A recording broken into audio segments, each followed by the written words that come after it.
lali aku. Apa nek iki? Lali. Hah? Wes.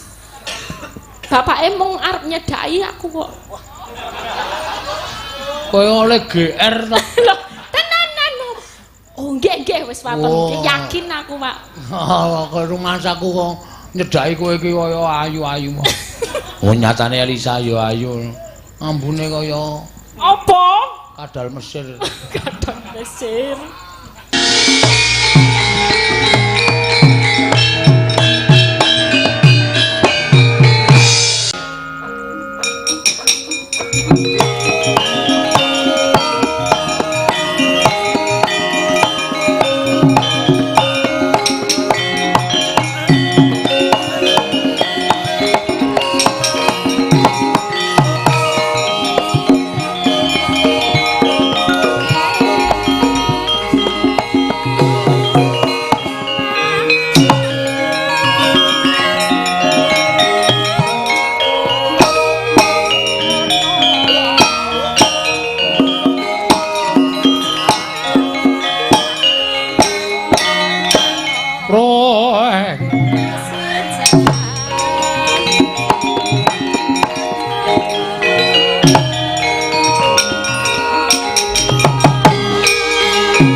Kejaba didhawuhi supaya jaga karang kadempel. Kowe karo aku ya aja ninggal karo kewajiban reng. Iya, ora ketang ming sak nyukan. Koming sak nyukan ki tegese ora ketang ming sedilit ki nganggo gara-gara, bener. Merga iki dawuh pengendikane ya kuwi ing hamengku gati. Adicara bengi iki pancen ya ngresmekke ya kuwi peresmian Masjid Ar-Rahman ingkang diwakafke kagem masyarakat dusun Dungkasi lan dusun Karangwetan saka panjenengane Mbah Trisnarja.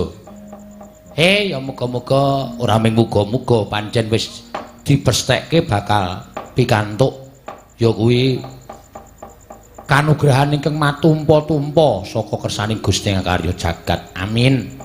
Bakal dibuka lawanging kanugrahan, dibuka lawanging kesarasan saengga Mbah Trisnarja bisa waras, sehat walafiat. Amin. Sing disuwun kaya pancen kaya ngono kuwi, Tru. Heeh.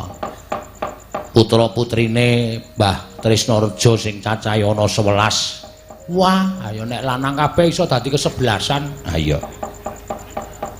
Siji. Pancen biyen iki kagungan putra iki mesti akeh kok, Reng. Iya, ya mbiyen rungono kabeh kok. Ayo.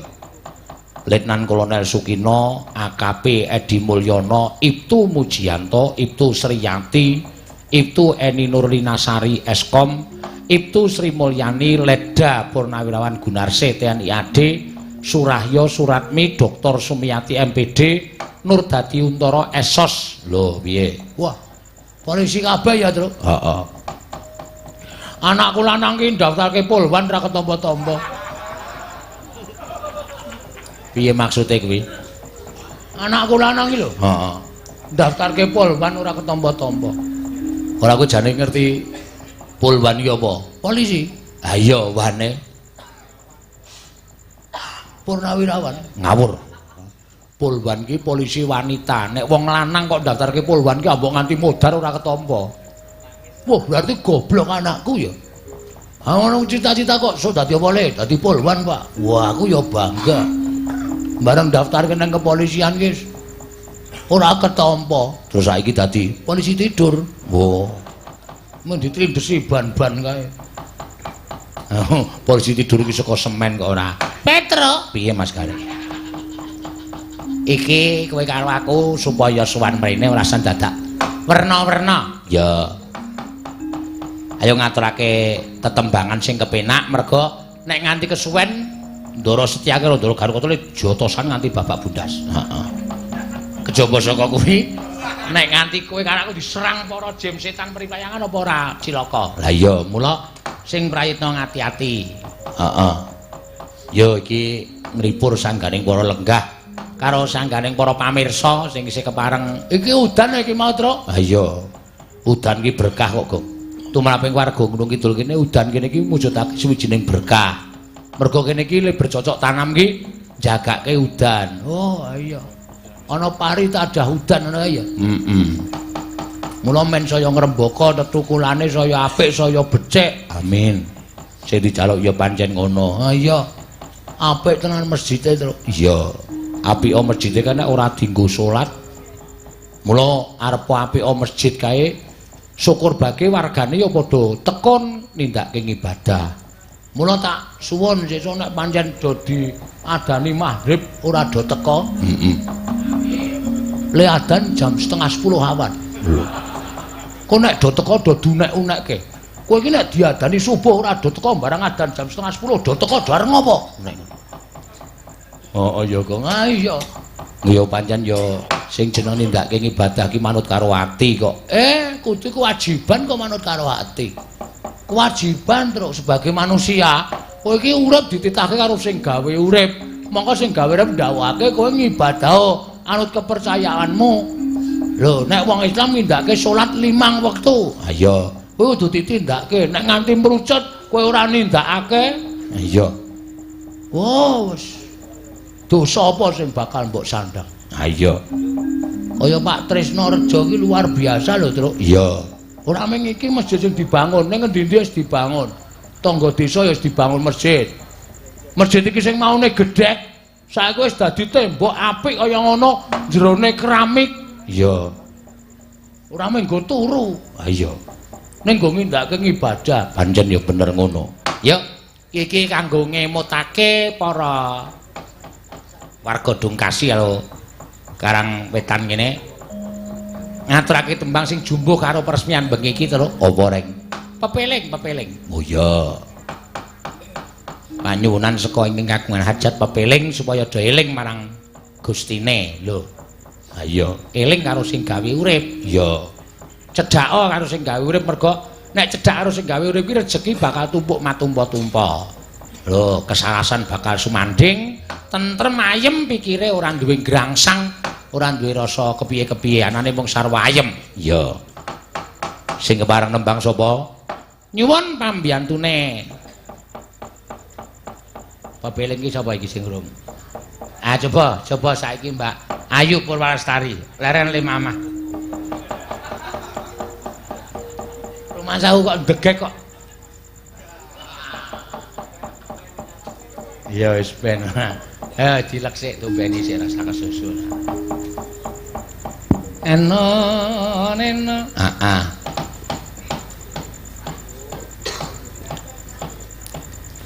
Rukun Islam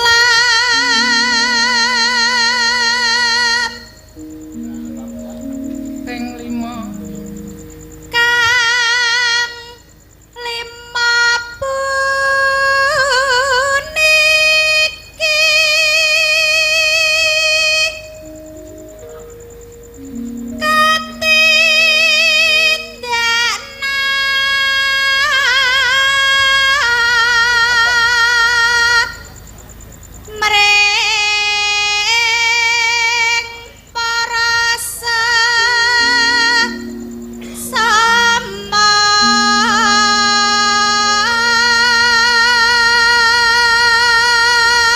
putrane Pak Trisno Mbah Trisno Rejo sing dadi polisi ya, Tru. Oke. Kuwi jenenge Mbah Trisno iki 5 anak berhasil. Oh, ana sing dadi letkol, ana Aibtu, ana AKP. Lho. Aku nek muni tembung polisi iki wedi ya, Tru. Lho, ora perlu wedi, Gong.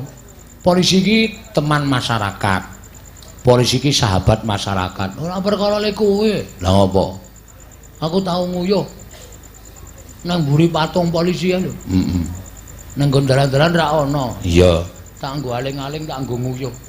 Sing kedua iki tak nggo aling-aling bul wong tenan dikeplak aku. Ayo patung karo wong tenan kok ora iso mbedake ora. Kaya ning ngapur le istirahat di tempat ki wangun kae tak kira nek patung tak uyuhi mburine. Gimana ini? Teratap ngono. Heeh. Dadungi pistol. Diadungi pistol. Wo, pistolku tak adungke. Wah.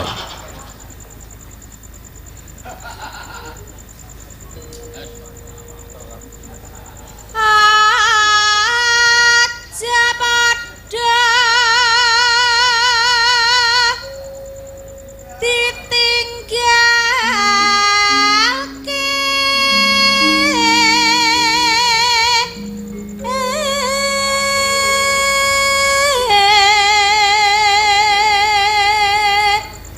Nene. rukun limapu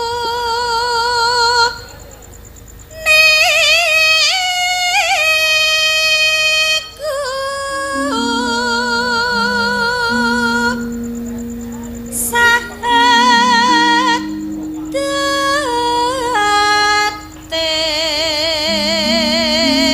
Kang angka kang angka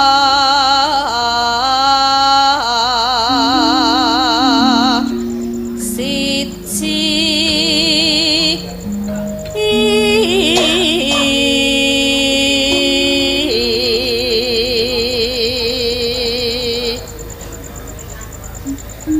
kang angka loro salat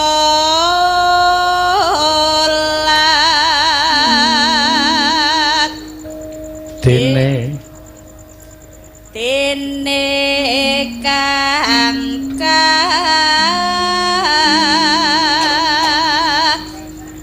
telu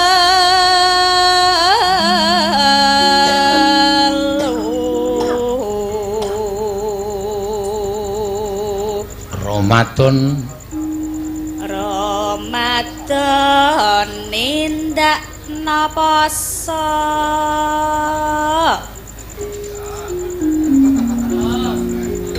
kapat zakat ping 5 ngibadah ngibadah haji nenano rukun Islam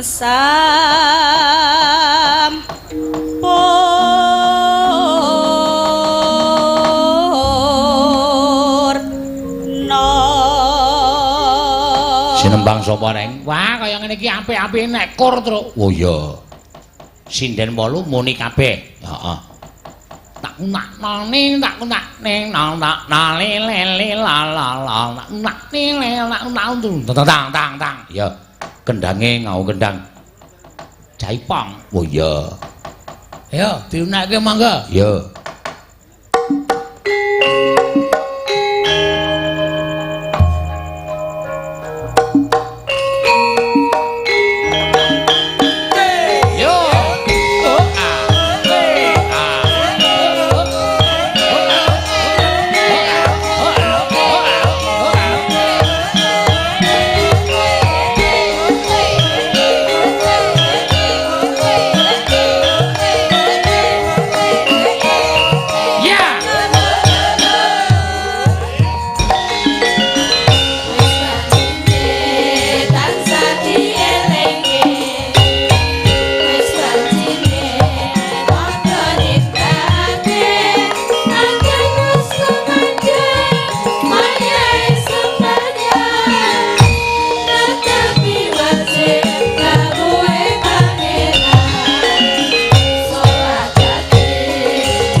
jeneng peresmian masjid ya pepiling ki wajib to lho. Ha iya.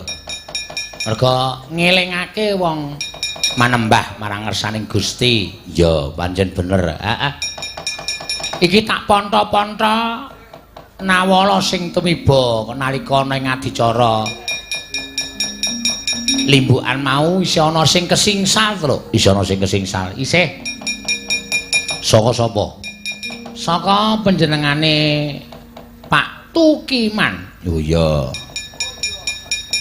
Juragane Palawija Munggi Semanu. Oh iya. Diaturke lelagon tembang kangen. Ah, kuwi cocok kuwi. Iya. Diaturke sapa sing kepareng nyekar? Ya Mbak Ria. Ya, Ria Jenaka. Monggo. Mbak Ria Pamungkas kok Mbak Ria Jenaka ora. Monggo Mbak, jumeneng ah. Ayo main ketok pasuryane. Iya. Disoteng ki men cetha. Heeh. Disetrember, stremen. Strember.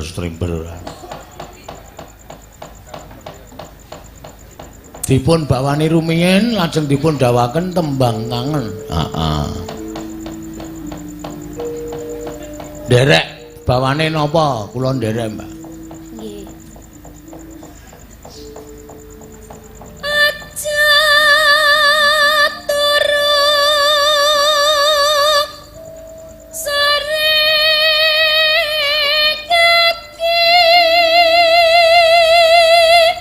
Rada mentit niki soalé gamelane. Ana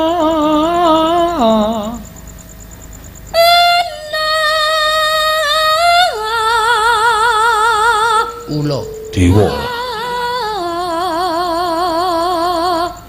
Dewa nganglang jagat. Kok entek, Pak? Napane? Napase? Angge disedot yen kudune. Ana dadine iso dawa. Senengane napas buatan.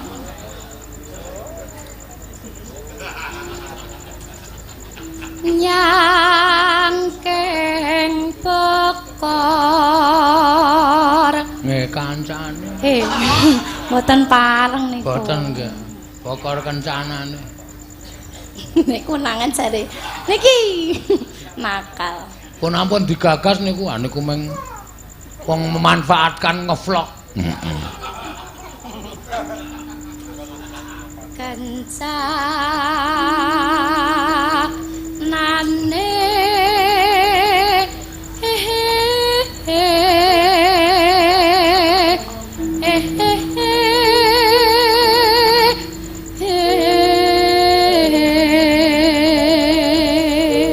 Sesuk hasilnya ya didum kanca-kanca warga laras. Lah iya kudune ngono.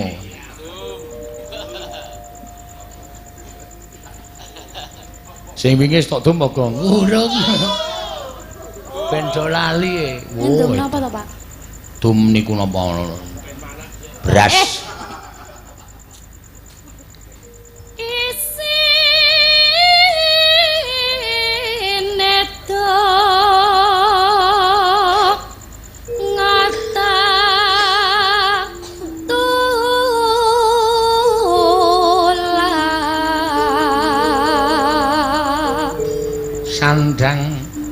Sandang kelawan pangan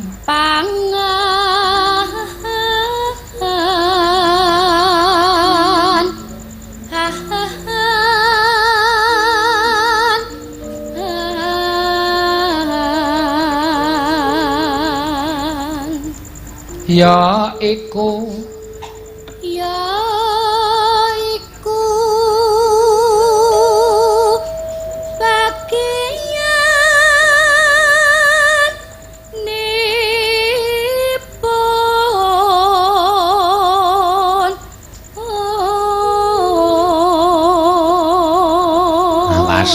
hati-hati mek ketrikel to ini mau cengkoke terus. Ha iya. Wong melek sabarna. Niki pun anu kok pun biasa. Pun Niki, biasa pripun? anu kan riyen kan pernah jenengan sanjang kan ndak esuk niku a i u e o niku lho. Oh nggih, niku penting niku olah retorika swara. A I U E O. Lah nggih, pun. Pendak esuk aja ming iku tane. Pun kula praktekne. Niku latihan swara supaya cecok. Lah nggih. A I U E O.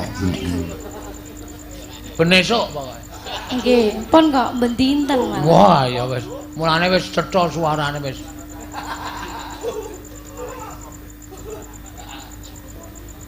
Wong melek sabar iu wong rimo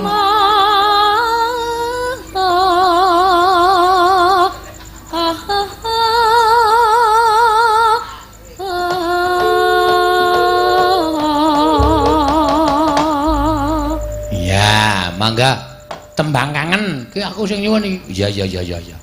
Wes, aku sing joget. Iya. Mangga.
Kasih. Nggih, Mbak Ria Wajan. Piyayi alusan dikon sesek kaya. Tumpang blandak gentanang. Anggere muni gentanang ngono kuwi sindane wah. Engko kendange ku tak gublang ngono sing demung nganti kewer-kewer cengeng.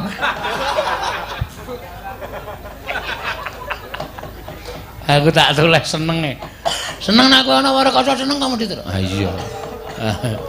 Ayo abot e romansane. Ha iya. Ya pancen tenan kok ya. Tembang kangen ki mau tembang kangen. Ha iya. Ki jebulno isih ana pamundutan, Tru. Waduh. Alar rampung jam pira iki monggo Pak Letkol Sukina wis paring dawuh jam 4 jam 3 kudu selesai.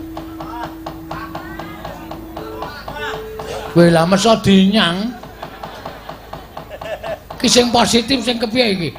Ki pokoke sing positif sing tak tampa sing Pak Letkol Sukina mau jam 3. Ha. nek arep jam 4 monggo urunan malih. Lho. Caitan ora. Gojek. Ha iya. Ora serius gak tur aku.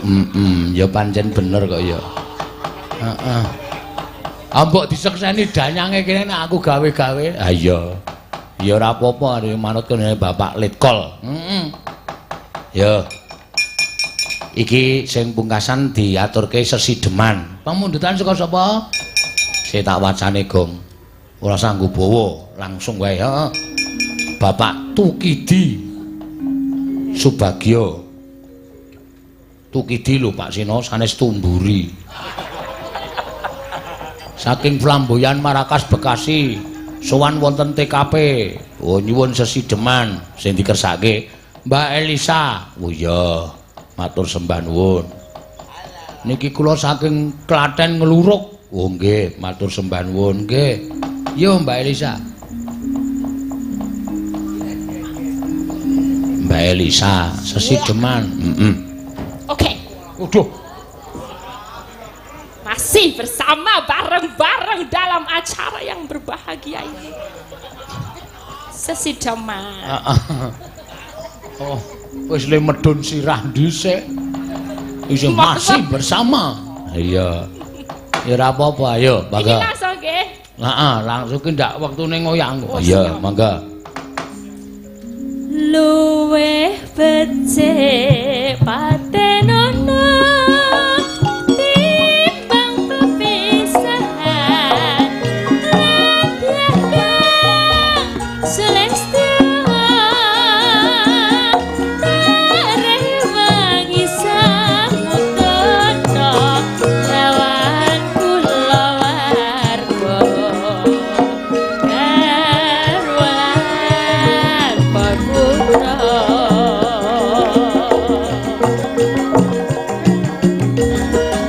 liwat kinjang ing maresku kawasan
liwat urip ana kutha gedhe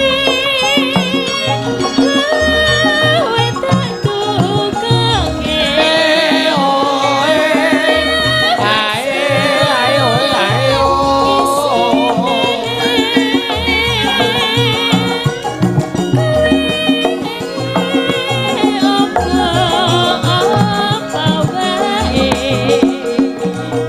Nadyan sasi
Ya. Mustika Tuban. Ora apa-apa, tambah sriuning Mustika Tuban. Memperpanjang waktu. Ya ora apa-apa. Medley mawon. Hah? Medley langsung. Ora iso metene sapa? Lho, medley. medley kok, hah? Medley. Ku tak kira nek jambu. Lho. Jambu apa? Urip ana kutha gedhe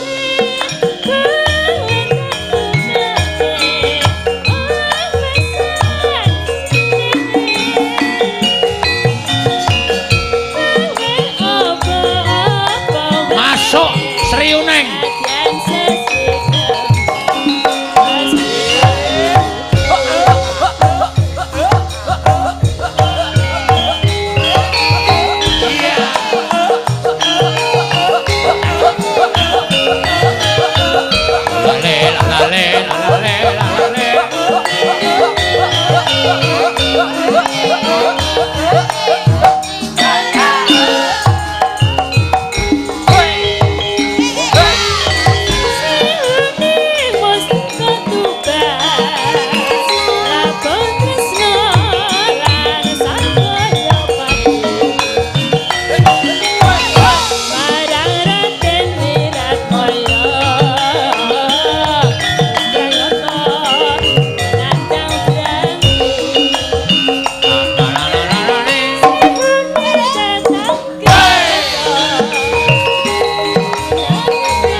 Lali.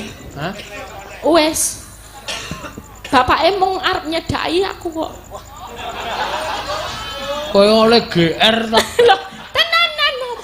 Oh, nggih wis waton. Yakin aku, Pak. Kok rumahsaku kok nyedaki kowe iki kaya ayu-ayu. Oh, nyatane Elisa ya ayu. Ambune kaya apa? Kadal Mesir. Kadal Mesir. Katresnane wirat maya dinamite ning Rara Srihuna senadyan wekasanira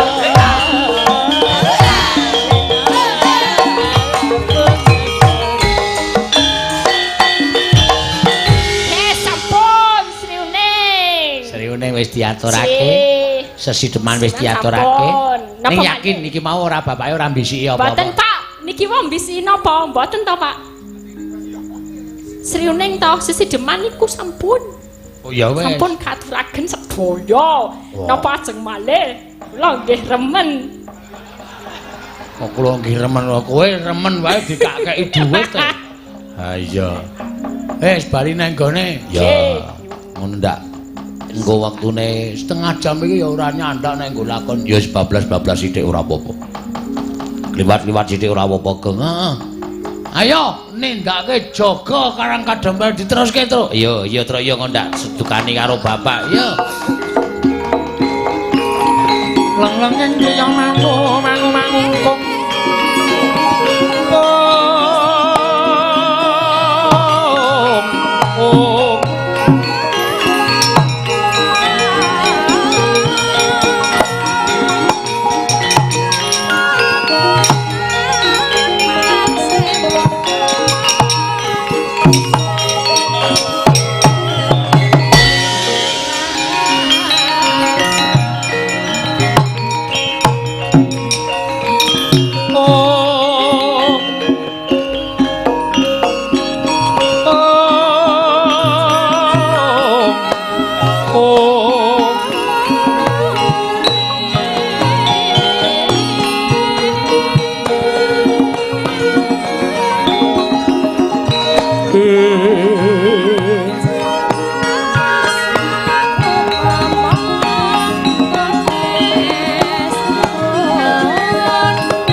Wiat langening kalanggawan aglar pandhan muncar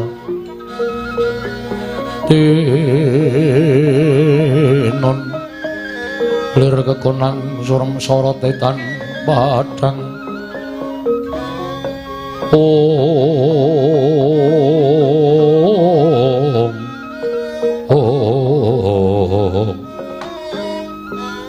kadanging pun Kakang Yayi Werkudara barep kakangku apa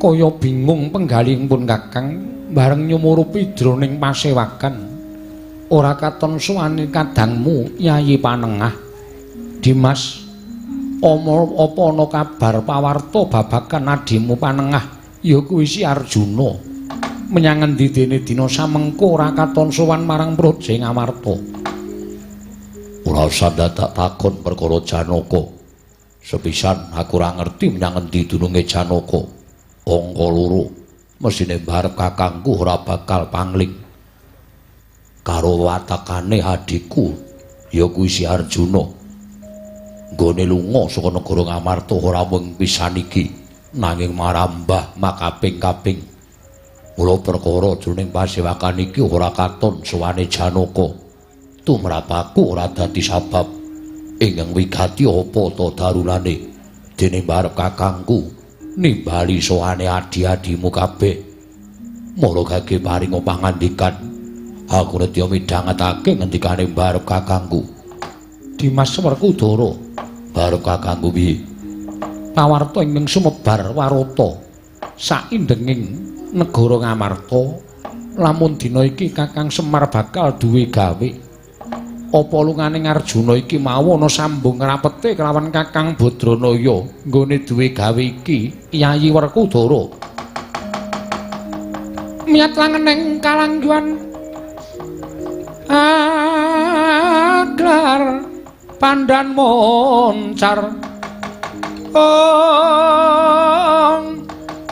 tinon ler kekonang surem sorotetan padang kasor lan pacaring purnameng gegono dasare mangsa katiga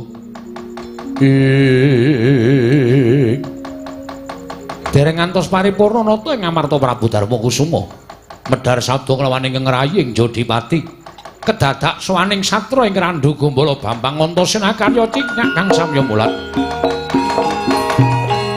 Tanjapala Pandhawa mbya kumulung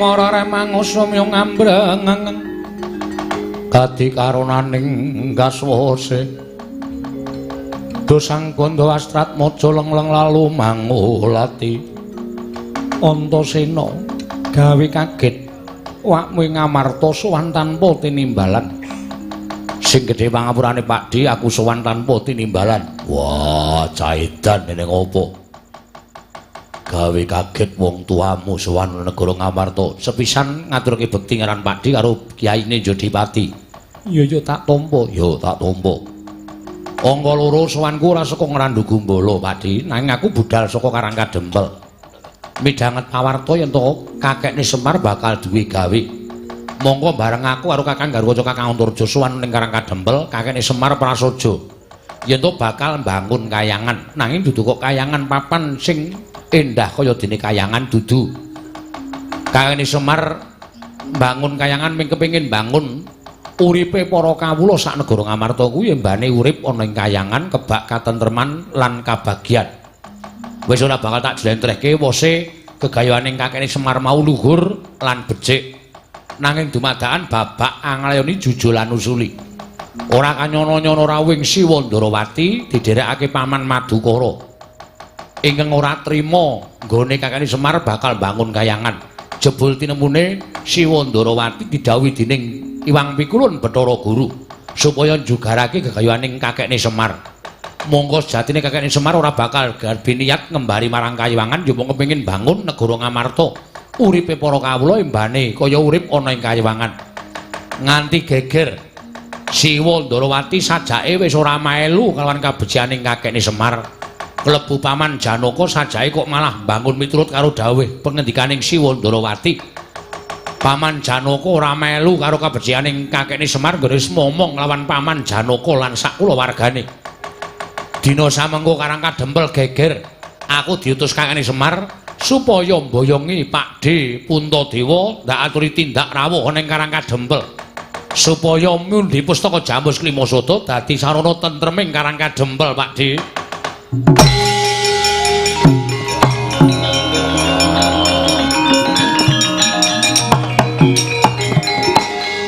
Lamprong wong edan ora ngerti labuhane karo Semar karo Dipol nganti wani bakal jugarake karepane Semar Badranaya barep ana apa Yai rasa dadak kakean gunung sing tanpa guna ayo tak gendong budal ning Karangkadempel.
Den mrayetna semurire seka balik titiyane gandayane tresanya purnama sasi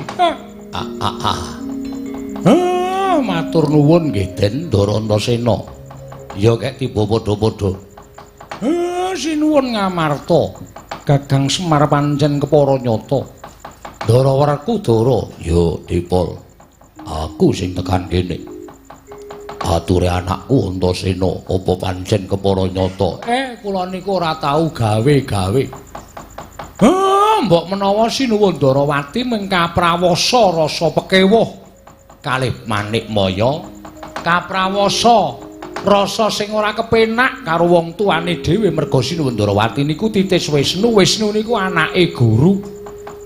Oh, kasan Sinuwundarawati nilar dhateng raos pangraosipun.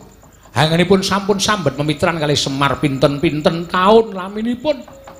Malah piyambakipun ingkang wantun lan mentala badhe njugaraken niat kula oleh kula bakal mbangun kayangan. Sabanjure keparenging Kyai Nayantaka, kula nyuwun ngambil pustaka Jamus Kelima Sada.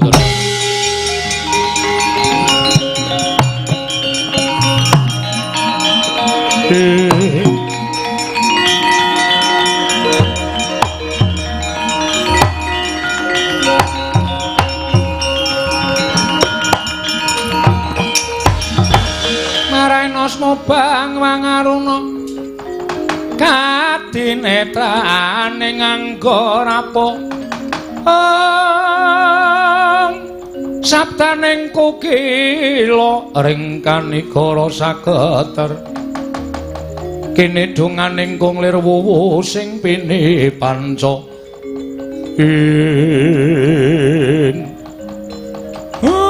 pusaka niki ajeng kula gawa mangsa Baranga Kyai Semar Ndarantasena. Piye, Kek? Kula njaluk karo sampeyan kadang-kadang sampeyan dor gejegan niku mang pisah. Lah arep misah piye? Kae Kang Slupan balaning Betari Durga. Sampeyan mang nyikep Ndara Gatotkaca, Petruk nyikepa Ndara Setyaki. Awak ora penake, Pak. Gelem ora? Ora gelem tak sepatani dadi ungkrung. Medi pangan ika lho. Semar kok tepung ika barang iki. Ya wis nderek. Ayo Gong. Yo aku jane arep ngaso malah. Dika nyambut gawe. Kae ora do diungkuli pustaka Jamus Kelima Sada ndak. Ora rampung-rampung perkarane.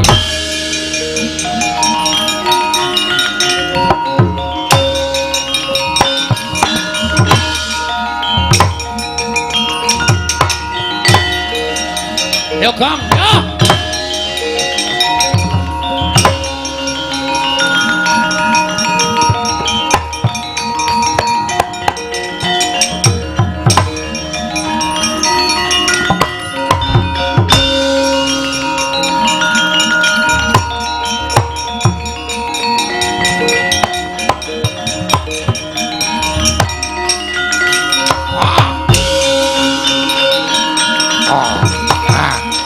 Sabar Kang, sabar.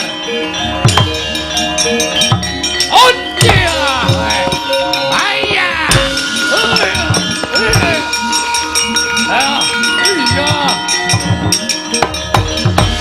Gong ngewangi Gong.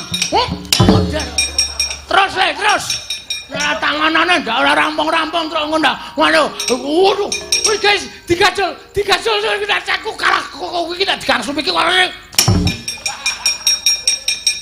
Gong, matane Gong. Matane sapa? Matamu kuwi. Aku ngapa sing tok gajol ndasku. Ketoke mbok ndasmu. Pancene diang ora. Semar malah suwe banget iki, malah ngangkring. Pola wedhus tenan kok. Mer, iya aja kuwatir.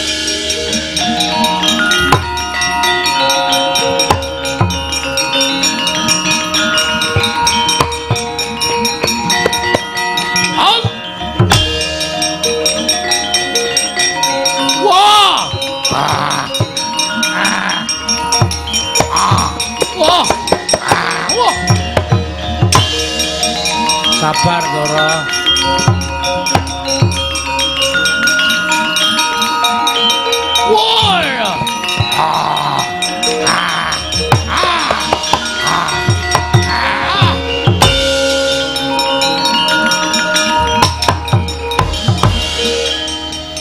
Jiwa Semar aku kena ngopo?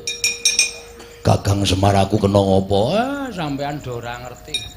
Sampean dora eling. Nah, mboten kaya ngoten. Gong tak antir siamu lho kowe.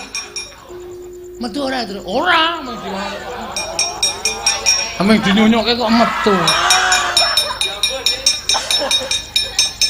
Tak kira ndane metu. Ndara Antasena. Sampeyan kudu iso gawe lunga wujuding jim setan ya. Ndara Sencaki, Ndara Garukaca mangaso, ampun ngalamun niki akeh para jim setan pripayangan.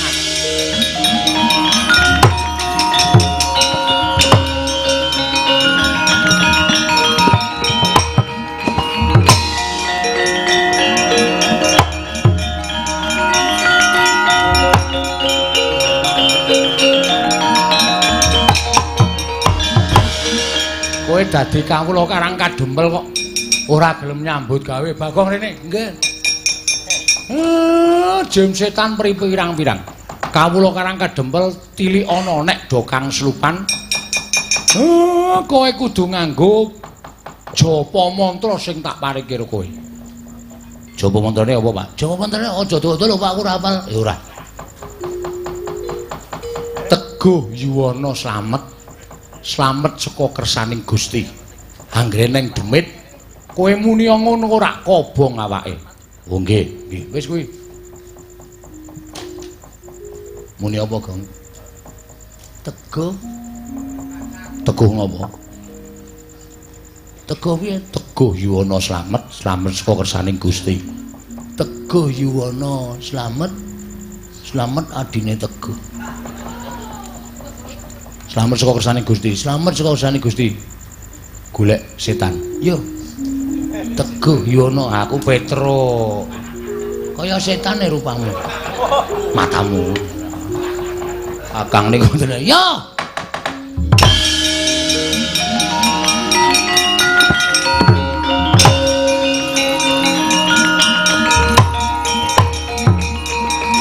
Putus. Teguh yuwana slamet saka kersaning Gusti. Teguh yuwana slamet saka kersaning Gusti. Modar. Bapak iki pancen wong ampuh tenan. Ming kata-kata kaya ngono kok iso ngusir setan lho.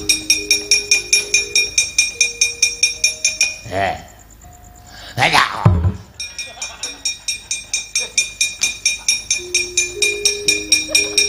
Aku kudu entuk iki, Truk. Ha iya.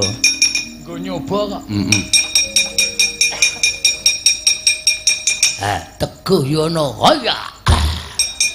Yuwana minggat. Minggat diusir Prasti.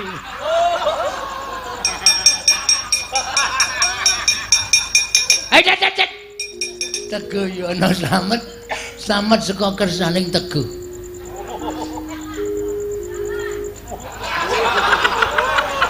Teguh yuwana slamet nang ngene yuwana. Waduh. Truk, salah ya, Truk. Petuk kene. Teguh yuwana slamet saka kersaning Gusti. Teguh yuwana slamet saka kersaning Gusti. Teguh yuwana slamet saka kersaning Gusti.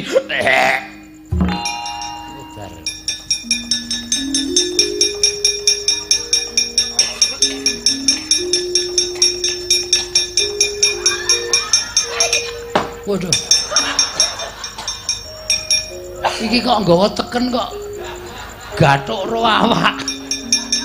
Teguh yuwana slamet. Teguh yuwana slamet. Wedian iki kok iso nguthik-uthik cangkem ya. Teguh yuwana slamet. Dan tekan buri banang e. Teguh yuwana slamet saka kersaning Gusti. Teguh yuwana slamet saka kersaning Gusti. Teguh yuwana slamet saka kersaning Gusti. Modar we.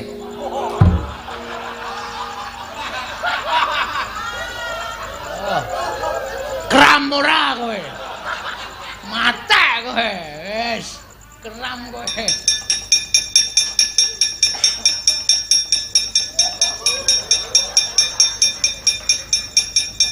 Gong, singkirke Gong. Siap.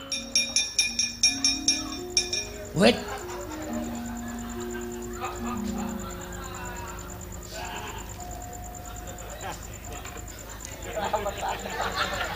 Teguh Yono Slamet. Slamet saka kersane iki. Setan. Nunggu karepe dhewe malah. Teguh Yono Slamet. Slamet sasaning Gusti. Teguh Yono tatak tangguh-tanggon. Iman kudu kuat. Ora kena goreh rongeh merga saka demit sing bakal tumindak ing ora prayoga. Teguh Yono Slamet saka kersane Gusti Teguh. Teguh kok nang kono kowe, Guh. Kowe wae Gong, ora kuat. Cak pikirane do elek-elek ora. Teguh, arep mripate tutupi rak ora bakal. Teguh Yono Slamet saka kersane Gusti.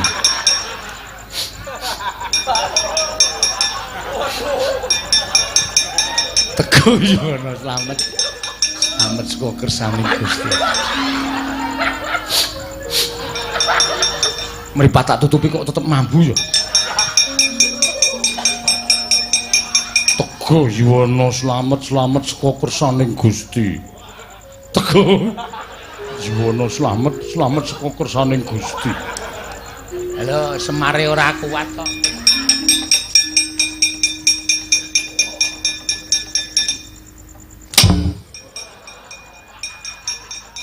Yo ngene dadi nggo dolanan. Ono kawane do edan. Andre ting dong deng deng dong deng hae. Babu ting dong deng. Wagongi munyok ora. Kok ngono kok padake kemana? Oh, senengane lah.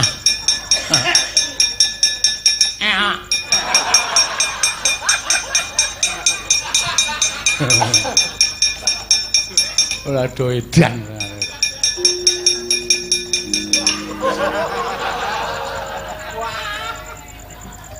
Terus sirake. Tanten dasmu lho, Gong. Iki dipendhem. Wah, dipendhem iku kudu muda. Nek nganggo sandangan ora ditampa sukmane. Apa? Copot iki. Copot.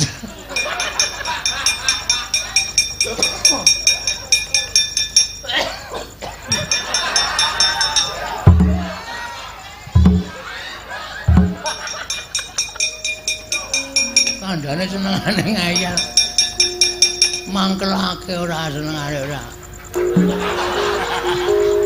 Setan kowe. Teguh Yono Slamet saka saning Gusti. Teguh Yono Slamet saka saning Gusti. Teguh Yono Slamet saka saning Gusti.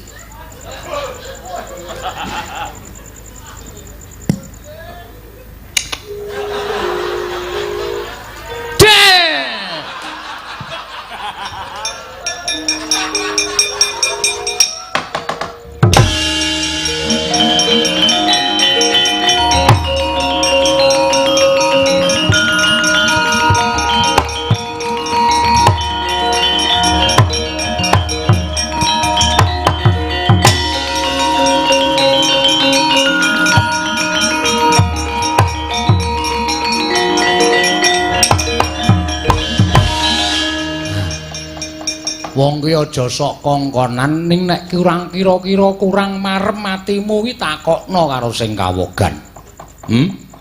Kakang Semar badhe mbangun kayangan bener.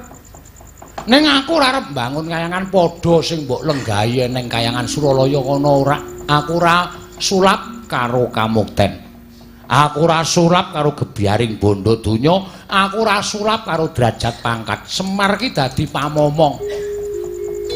Nek ana rusake sing tak mong kuwi sing dicucuh Semar, mongko sing tak mong ki kawula sak negara Ngamarta.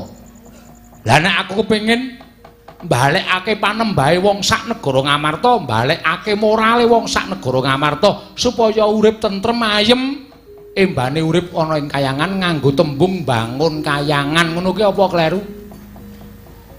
Oh, iki mung perkara gething keburu sengit karo Semar kok. Anggrene perkara tok gawe bab sing gegeran. Anggere ana tembung sithik tok gawe perkara. Janjane piye to? Sirmu piye coba aku tak takon karo kowe, ha? Ayo, kowe bloko. Karepmu piye, Guru?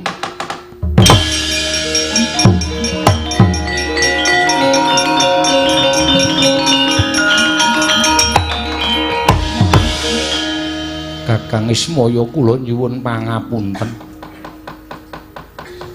Pangraos kula kadhi Kakang Ismaya menika badhe ngembari dhateng pangwaos kula. Nek aku gelem dadi dewa kaya kowe ora metengkreng ning Sela Kandawaru Binangun.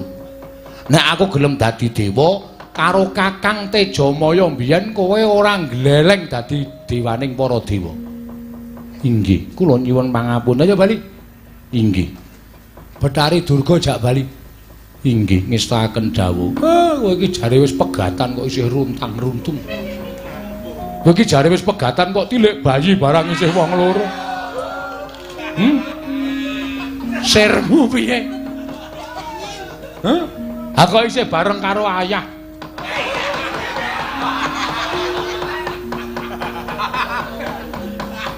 Inggih, Kang. Inggih piye kaya ora kena. Sak penake dhewe. Kurang ajar kowe ya. Lah wis muni ora sambung kok isih rono rene dijaki. Rono rene dijaki ora. Aneh-aneh. Nggih kula nyuwun mawon. Ayo bali. Bali inggih ngestaken dawuh. Ora bali titenono Betari Durga jak mulih ngestaken dawuh Kakang.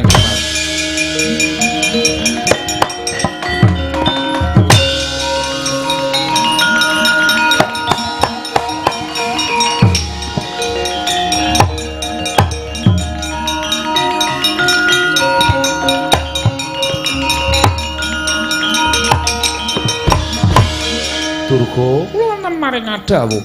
Liya dina tak goleke pangan baju barat nanging sagedakan iki para baju barat kantinen bali marang Dandang Mangure ngestaken dawuh wangtu kula.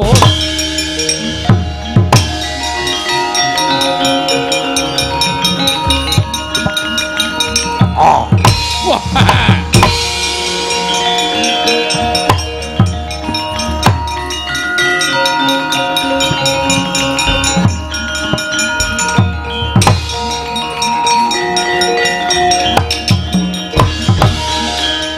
Wah, satriya gagah. Ora tepung karo kowe. Urung tepung karo kowe. Cetha lekmu dadi buta durung suwe. Lho. Durung suwe piye, satriya kondang.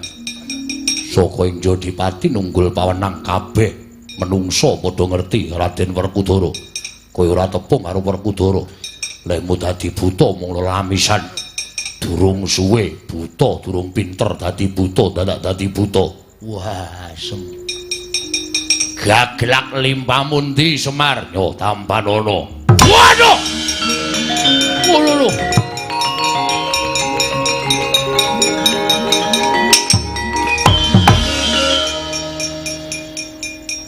Diantem nggon pupu tak tendang sambatmu ngaruwara. Cetha yen kowe dudu ratu buta, nanging kowe sawijining ratu ingkang wicaksana. Ora nggunakake peperangan, ketok banget nggonmu ora iso perang. Wah, kebahagiaan.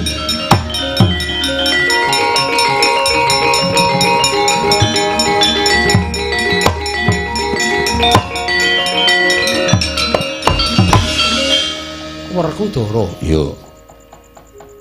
Pun Kakang ora usah nganggo pawadan sing aneh-aneh.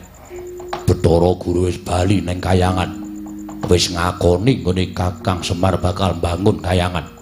Apa kira-kira Kresna kakangku isih bakal nyendikani dawuhing Bathara Guru sing wis nglenggana karo klumputane. Ngono ta, Yayi? Yo.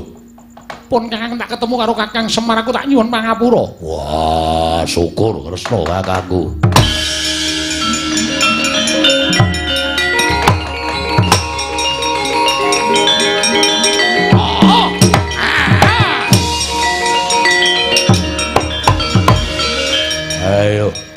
Amuk Werkudara mbok culke ora. Amuk Werkudara mbok culke ora. Amuk Werkudara wah macan ngeyel. Wah! Wah! Wah!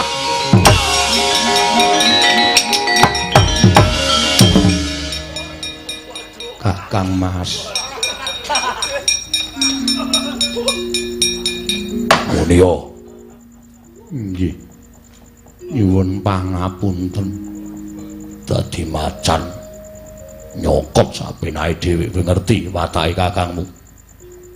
Kowe iki dimong karo Semar ditutke rono rene. Malah bakal dadi palange Semar nggone bangun kayangan. Kowe dhewe utek apa ora? Nggih, kagungan. Nggo ngopo? Kangge mikir kena ngopo menggo isen-isen ndas.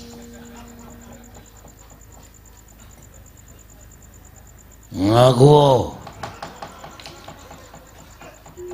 Wah. Bunto kakangmu Werkudara, anak-anak kabeh wis sarujuk lawan Semar gune bangun kayangan. Yen kowe dadi pepalang banting nang kene.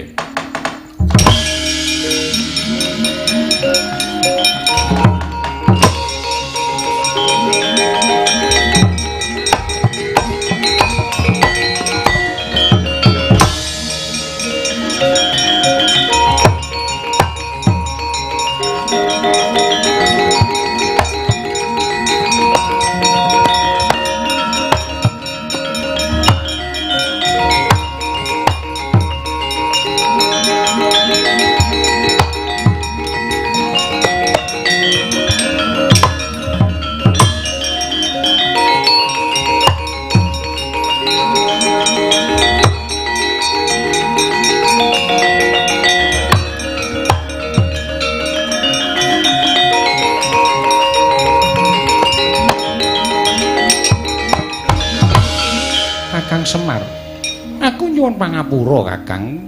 Mboten napa-napa. Kula iso ngrasake lan kula iso ngembake awak kula. Upama kula dados sampeyan, mestine nek didhawuhi karo wong tuwa ya ora bakal selak. Merga ora kepenak. Iya. Nanging yen to Iwang Pikulun Manikmaya wis nampa dawuhing Kakang Semar sarta wis kelenggana lan iso nampa wong gayaning Kakang Semar, mbok keparengake aku tetep nyengkuyung marang gegayaning Kakang Nayantaka. Mboten napa-napa, Den. Sing jeneng wong mlaku niku nganggo sandung kesrimpet. Kadangkala sok kesrimpet karo trumpahe dhewe. Mongko niku dienggo saben dina, ngoten niku ngibarate. Dadi kesrimpet merga perkara sanak kadang mitra kawruh niku wis lumrah, waton gedhe pangapurane. Niku bakale dadi wong sabar, dadi wong ikhlas. Ngen kula mbangun kayangan niku ora kok kanggo kebutuhane Semar dhewe mboten, nanging kangge kebutuhaning sedaya para kawula sak negari Ngamarta. Jumbuh kaliyan ingkang dipun leksanani dening Kekagungan Kajat dalu punika anggenipun sampun makafaken papan panembah supados para warga sak dusun menika hangesti dhateng panembah sejati manut dhateng kewajibanipun piyambak-piyambak. Kakang Semar mengkono. Mugi-mugi tansah nampi kanugrahaning dewa, tansah nampi kanugrahaning Wang Mahanasa. Ingkang nandhang ruga panjenenganipun bapa Tresna Reja ugi pinaringana saras pinaringana waluya nirbaya nirwikara durga mendhak kala sirna. Mugi-mugi sak pengker kula papan mriki tambah ayem, tambah tentrem, tambah reja, tambah ngrembaka ndara.